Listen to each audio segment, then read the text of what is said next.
શાક બકાલા માર્કેટમાં ગરદી થતી હોય છે, કમ્પ્યુટરમાં નહીં થતી હોય, થતી જાય છે ને. સો એ શું છે તો એને કહેવાય મલ્ટી લેવલ ક્યુ.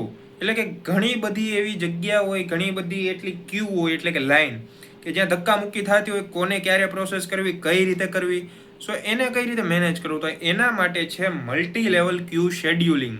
અને આ છે એપિસોડ નંબર 17 ઓપરેટિંગ સિસ્ટમ સિરીઝનો, જેમાં આપણે જોવાના છીએ મલ્ટી લેવલ ક્યુ શેડ્યુલિંગ કઈ રીતે થાય છે. સો વિધાઉટ વેસ્ટિંગ ટાઈમ સ્ટાર્ટ કરીએ.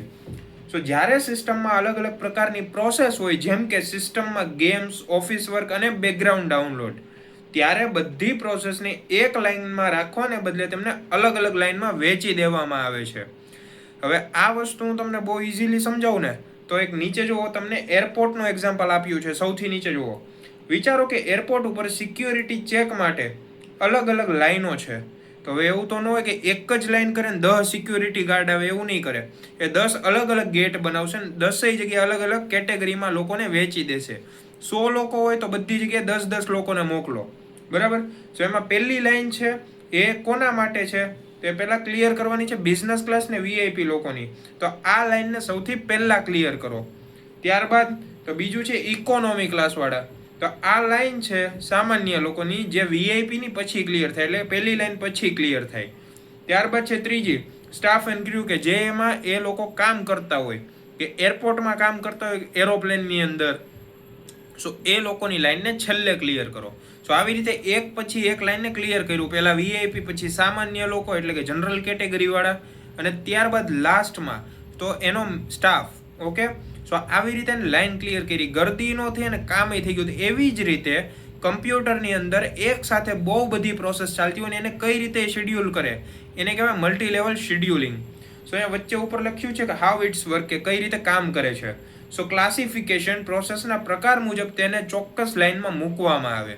હવે હમણાં આપણે જોયું કે વીઆઈપી હતા, પછી નોર્મલ જે પેસેન્જર હોય એ પણ હતા, અને એનો સ્ટાફ પણ હતો. તો ત્રણેયને અલગ અલગ પાડી દીધા. તો એને કહેવાય ક્લાસિફિકેશન્સ. ત્યારબાદ ફિક્સ પ્રાયોરિટી, કે દરેકની ક્યુની પોતાની એક પ્રાયોરિટી હોય. કે વીઆઈપી મેમ્બર હોય, જેને વધારે પૈસા ચૂક્યો હોય ટિકિટ માટે, એને આગળ રાખશે. ત્યારબાદ જે જનરલ લોકો છે એને વચ્ચે રાખશે. અને સ્ટાફ ક્રૂ તો એની પ્રાયોરિટી લો જ હોય, કેમ કે રોજ કામ કરે, રોજ મોઢા જોવે, એ લોકોને છેલ્લે જ રાખશે. તો આવી રીતે નક્કી કરે કોને ક્યારે કયા ટાઈમે જવા દેવાના. પછી સેપરેટ એલ્ગોરિધમ, કે દરેક ક્યુની પોતાની રીતે અલગ એલ્ગોરિધમ હોય. એફસીએફએસ કે રાઉન્ડ રોબિન વાપરી શકાય. હવે એફસીએફએસ ને રાઉન્ડ રોબિન શું છે, સો તમે જો પ્રીવિયસ એપિસોડ નથી જોયા તો એ જોઈ લેજો.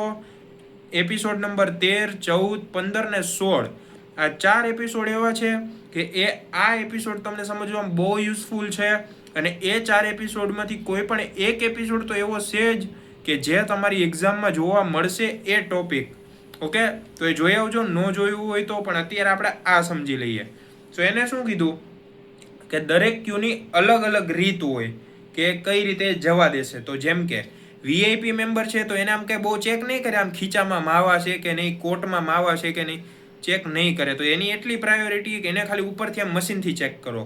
પછી જનરલ વાળા આવશે, એને ખબર જ હોય આ લોકોને ખીચામાં માવા, તમાકુ, બીડી કાંઈક તો છે, તો એને એ રીતે ચેક કરે, મશીનથી કરે. પછી આમ ખીચામાં હાથ નાખીને જોવે, કાંઈ છે નહીં, જવા દો.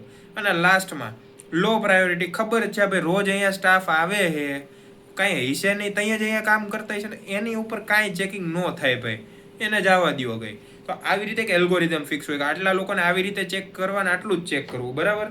સો આ વસ્તુ આપણે થોડુંક ઇમેજ ઉપરથી સમજીએ. અહીંયા શું કીધું, હાઈએસ્ટ પ્રાયોરિટી છે અને લોએસ્ટ પ્રાયોરિટી, આ બે વસ્તુ દોરેલી છે. સો આ હું તમને સમજાવું કે આ સીપીયુ છે, સમજો. આને હું શું કહીશ, તો એરોપ્લેન કહીશું. એરપ્લેન, તો એરોપ્લેન છે, તો એરોપ્લેનની અંદર જવા માટે, બરાબર. સો પ્રોસેસની વાત થઈ છે અહીંયા, કસ્ટમર અથવા તો પેસેન્જર. તો એને સીપીયુની અંદર, એટલે કે એરોપ્લેનની અંદર જવા માટે અલગ અલગ રીતે જવાનું છે. તો જેમ કે હાઈએસ્ટ પ્રાયોરિટી મેં કીધી કે પહેલાં કોણ જશે, તો અહીંયા ઉપર છે સિસ્ટમની પ્રોસેસ. હવે ઓબ્વિયસ વાત છે કે સિસ્ટમનું કામ છે, સિસ્ટમનું સીપીયુ છે, તો એની જ પ્રોસેસને જવા દે પહેલાં. તો હાઈએસ્ટ પ્રાયોરિટી પોતાના સિસ્ટમની આવે. જેમ કે હવે હું જ હોઉં અને મારી પાસે દાંતીઓ છે, મારી પાસે દાંતીઓ વાળ ઓરવા હાટું. સો મારો દાંતીઓ મારી પાસે છે, તો હું ગામને પહેલાં વાળ ઓરવા દઉં, મારા વાળ ઓરું.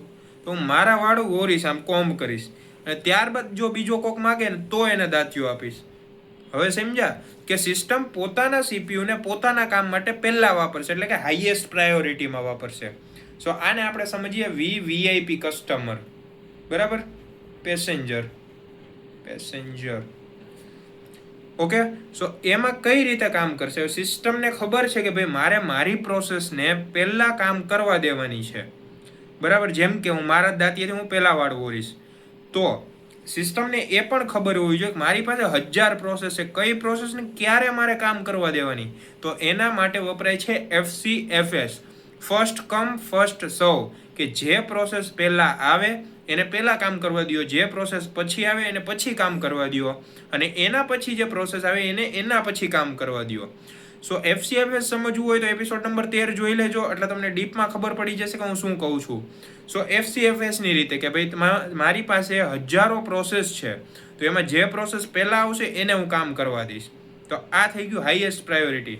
પછી એ શું થશે? એ CPU પાસે જશે અહીંયા. ત્યારબાદ વચ્ચેનું છે, હાઈ નથી, લો નથી, મીડિયમ છે. સો આને હું કહીશ જનરલ કસ્ટમર, જનરલ પેસેન્જર. હાલો, પેસેન્જર.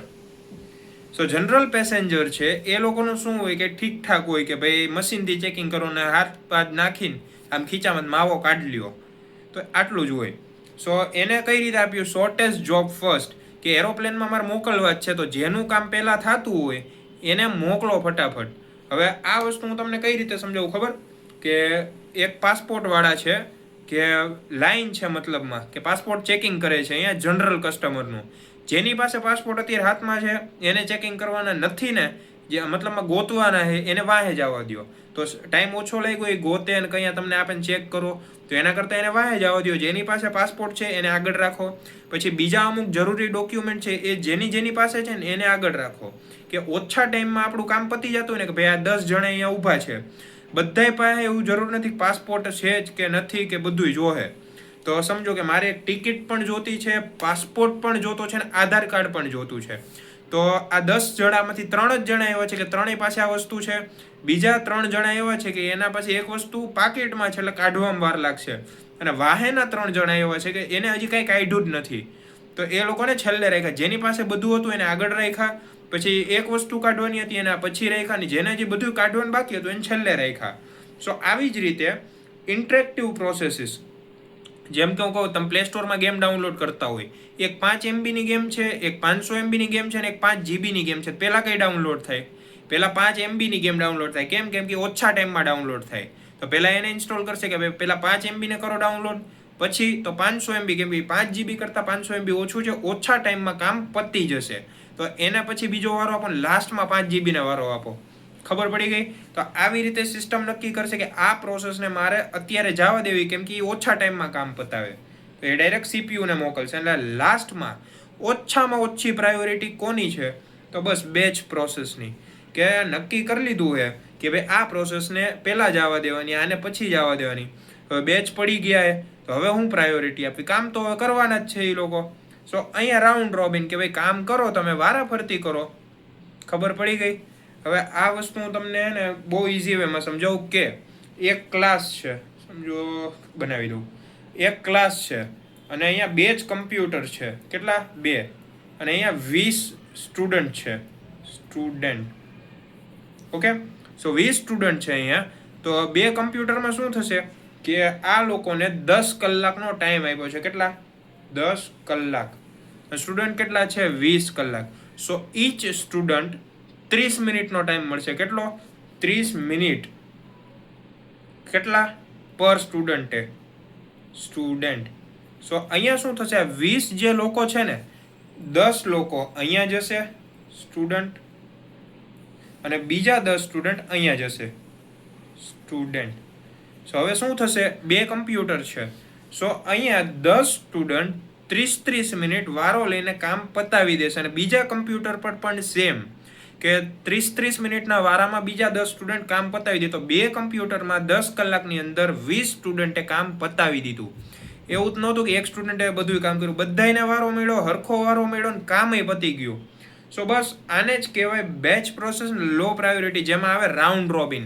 રાઉન્ડ રોબિન નો જોયું હોય ને તો જોઈ લેજો, બહુ મસ્ત ટોપિક છે અને એ તમારે આમ શું કે કામમાં આવે એવું છે. જે ઓફિસ અકાઉન્ટ હોય ને પોતાની સમજી લેજો જરીક. પણ ઇન શોર્ટ કે એપિસોડ નંબર 13થી લઈને એપિસોડ નંબર 16 સુધી જો તમે જોઈ લ્યો તો આ ટોપિક કાંઈ અઘરો નથી, 1 મિનિટમાં આવડી જશે, કાંઈ એમાં રોકેટ સાયન્સ નથી.